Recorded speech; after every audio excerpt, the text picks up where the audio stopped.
Hey everybody, it's Michael from Replica Airguns, and today we're going to do another indoor field test shooting video for the Cybergun FN Herstal P90, and I have done my tabletop video for this gun, so you can check that out if you're more interested in specification details and close-up video, all that kind of stuff. By the way, this is available in both our Canada and our US Replica Airgun stores over at replicaairguns.ca for Canada and replicaairguns.us for the US. I'll put links in the description. Pretty reasonable prices, under $300 in Canada and around $160, $170 US in the US. So at least at the time of this video, that's what's going on with pricing. That can change obviously anytime, and it usually does. All right, so we're gonna do the chronograph first here. We're gonna put 5 rounds through the chrony. Cybergun claims about 430 something with a 0.20 gram airsoft BB. So we'll test that out. I am using 0.20 gram airsoft BBs, and we do have everything ready to go. So let's see what we get. We are in safe. We're gonna put in semi-auto, put a few rounds on here. That didn't seem very good. There we go. We'll count that one, 429. Oh, weird. 150. 427, we're getting a few bizarros.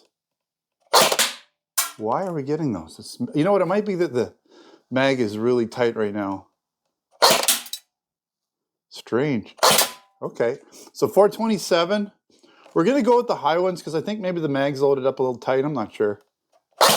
See, there we go. We're getting the 427 again. 428, 423, 428. Okay, I think we got enough. I'm gonna probably do those last 5. We'll do those ones because I think what the problem was is I really jammed that magazine full and maybe it's just not quite feeding properly because we had a few like really low FPS ones coming out there. And when I was shooting this earlier, I didn't have that issue. So I think it's maybe because I just went a little too hard loading this mag up. So don't go crazy loading it up. That would be my recommendation. Once it gets kind of tight, to stop. Don't jam any more BBs into it. Okay, so at this point, we're going to set up a paper target downrange. I got it not really centered perfectly, but we're on the paper enough to get a good idea.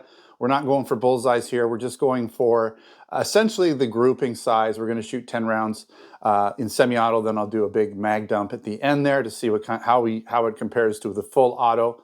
And again, we're not going for dead center because this is an aftermarket sight. Whoops. It doesn't come with sights, so you're going to have to put something on it. I've just put a flip-up red dot here, which is kind of cool, nice and compact. And I just quickly sighted it in, just sort of adjusted it to get it on the paper enough so we could get a decent grouping size. Okay, let's do that now.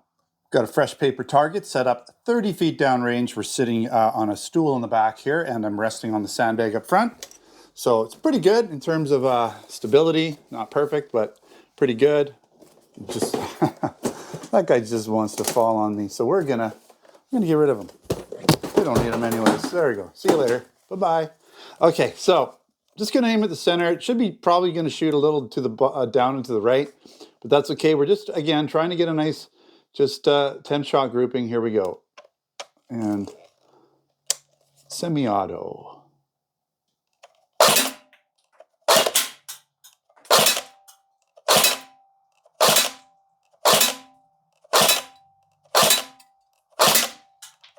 Okay, I had one that did something strange there, but again, maybe it's just you got to be careful with how many BBs you put into it because it seems once the mag gets into it a little bit, it's fine.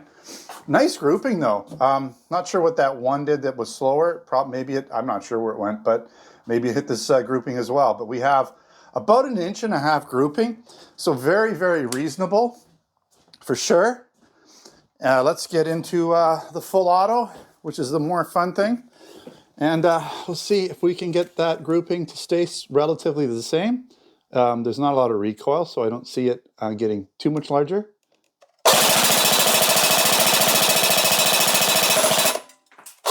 That's it. We have completed that. That's, yeah, it as expected. You know, not a lot of recoil.